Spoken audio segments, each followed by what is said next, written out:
다 같이 사도신경으로 우리의 신앙을 함께 고백하시겠습니다. 나는 전능하신 아버지 하나님 천지의 창조주를 믿습니다. 나는 그의 유일하신 아들 우리 주 예수 그리스도를 믿습니다. 그는 성령으로 잉태되어 동정녀 마리아에게서 나시고 본디오 빌라도에게 고난을 받아 십자가에 못 박혀 죽으시고 장사된 지 사흘 만에 죽은 자 가운데서 다시 살아나셨으며 하늘에 오르시어 전능하신 아버지 하나님 우편에 앉아 계시다가 거기로부터 살아있는 자와 죽은 자를 심판하러 오십니다. 나는 성령을 믿으며 거룩한 공교회와 성도의 교제와 죄를 용서받는 것과 몸의 부활과 영생을 믿습니다. 아멘. 다 같이 찬송가 283장 나 속죄함을 받은 후 함께 찬송하시겠습니다.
오늘 하나님께서 우리에게 주시는 말씀은 신약성경 마태복음 24장 23절에서 28절까지의 말씀입니다.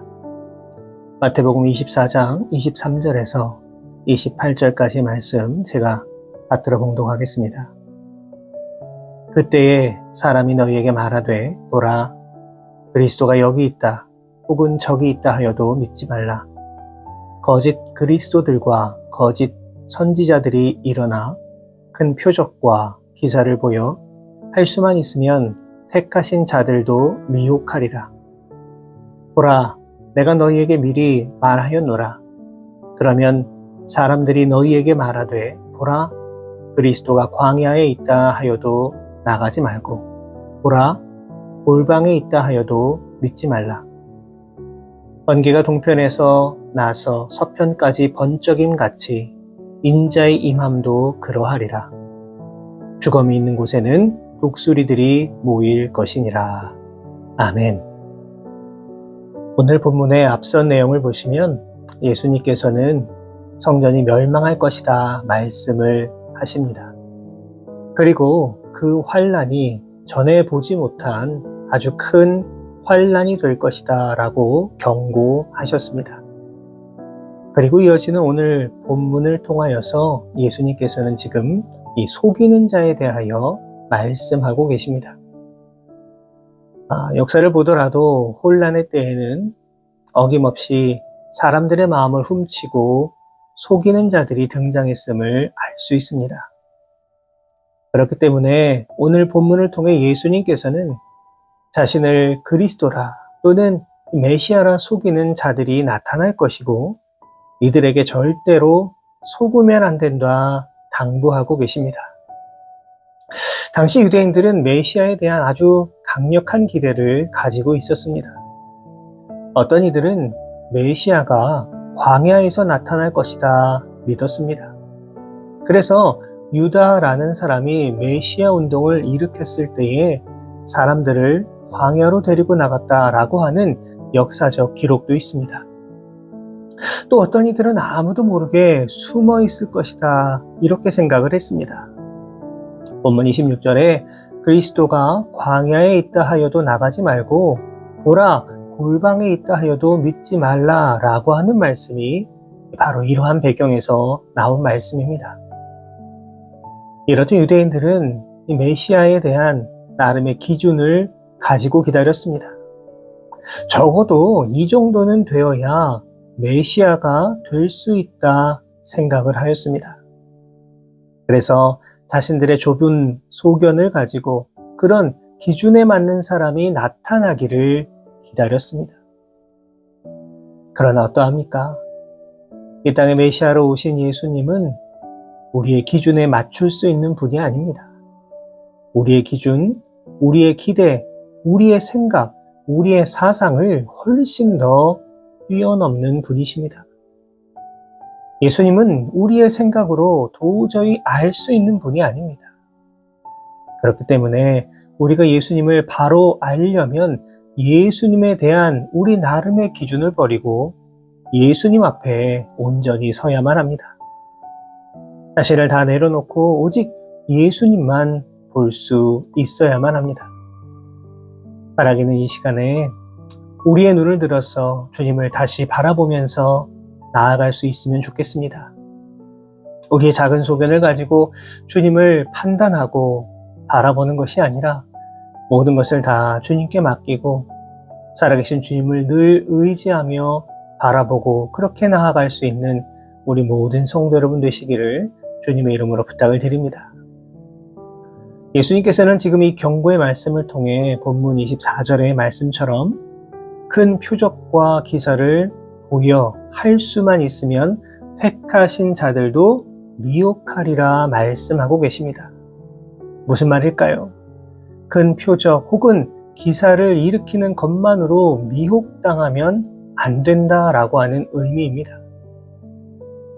예수님 이후에 2000여 년의 시간 동안에 자신을 메시아라 칭하는 무수한 사람들이 나타났습니다. 사람들은 왜 이러한 사람들에게 미혹당하는 것일까요? 그것은 바로 이들이 보여주었던 표적과 기사 때문이었습니다. 도저히 믿기 힘든 일들이 눈앞에서 벌어지면 그 사람이 능력이 있는 사람이다, 심지어 메시아라 이렇게 너무나 쉽게 믿어버립니다. 그러나 여러분, 역사상 가장 많은 이적과 기적을 보여주신 분이 누구입니까? 바로 예수님이십니다. 놀라운 사실은 능력 많은 예수님께서 이러한 능력을 사람을 미혹하는 데 사용하지 않으셨다는 것입니다. 예수님께서는 자신의 능력을 오직 고난받고 있는 영혼을 구원하기 위하여서 사용하셨습니다. 불쌍한 이들을 살려주시는데 이적과 기사를 행하셨습니다. 그러나 자신의 능력을 나타내 보이라는 이 악한 영과 사람들의 유혹에는 절대로 자신의 능력을 사용하지 않으셨음을 우리는 너무나도 잘 알고 있습니다.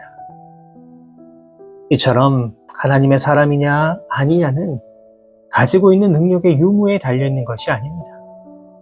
더 중요한 것은 그 사람이 하나님의 뜻에 순종하는가 그렇지 못하는가에 달려 있습니다. 예루살렘에 입성하신 예수님의 행적을 보시기 바랍니다. 그렇게 무수히 행하셨던 이적과 기사를 단 한 번도 보여주지 않으셨습니다.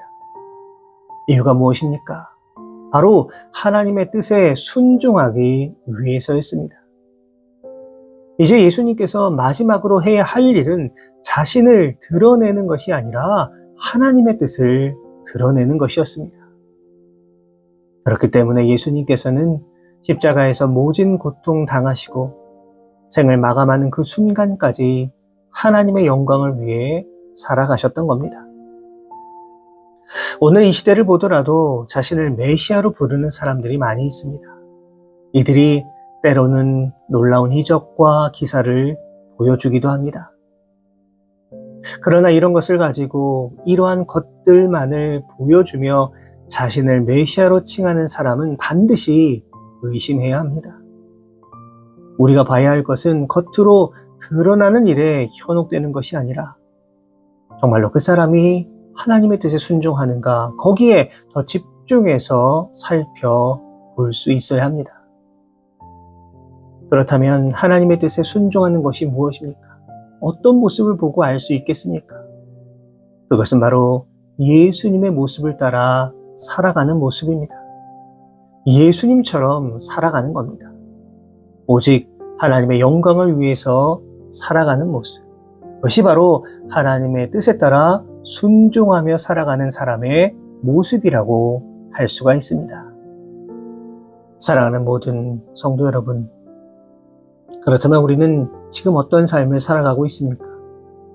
나의 능력으로, 나의 재물로, 나의 지식으로 하나님의 영광이 아니라 오히려 나를 드러내는 그러한 삶을 살아가고 있는 것 아닙니까? 바라기는 거짓 선지자들이 넘쳐나고 불의와 불법이 넘쳐나는 이 시대 가운데 미혹되지 않도록 깨어 기도하시고 오직 하나님의 영광을 위하여서 하나님의 기쁨이 되기 위하여서 주님의 모습 따라 순종하며 살아가실 수 있는 우리 모든 성도 여러분 되시기를 주님의 이름으로 부탁을 드립니다. 마지막으로 예수님께서는 27절과 28절의 말씀을 통해 인자의 도래, 즉 재림에 대해서 말씀하고 계십니다. 인자라 하는 말은 예수님께서 자신을 가리킬 때에 자주 사용하신 말씀입니다. 예수님께서는 이 땅의 사역을 다 마치고 하늘로 승천하신 후에 때가 되면 다시 이 땅에 오실 것입니다. 우리는 이것을 재림이라고 부릅니다. 그렇다면 재림의 모습이 어떠합니까? 본문 27절을 보시면 그것은 마치 번개가 치는 모습과 같다라고 말씀해 주십니다. 다시 말해서 번쩍이는 순간에 일어난다는 겁니다. 그렇기 때문에 재림이 어디에서 일어나기 때문에 반드시 그곳으로 가야 한다라고 하는 것은 잘못된 해석입니다. 예수님은 마치 번개가 번쩍일 때에 각지에 흩어져 있는 모든 사람들이 동일하게 볼 수 있는 것처럼 그렇게 이 세상에 오실 것입니다. 하나님 나라는 지금 우리 눈에 보이지 않습니다. 그러나 때가 되면 번개가 번쩍이면 모든 사람들이 볼 수 있는 것처럼 세상 모든 사람들이 알 수 있도록 일어날 것입니다. 우리는 이것을 반드시 믿고 세상을 살아가야만 합니다. 또한 본문 28절 말씀은 당시 사람들이 흔히 이야기하는 속담이었습니다.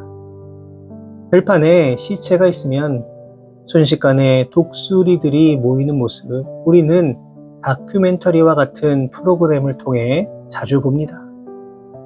그렇기 때문에 이 말씀은 예수님의 재림이 이처럼 순식간에 이루어진다라고 하는 의미가 담겨 있습니다.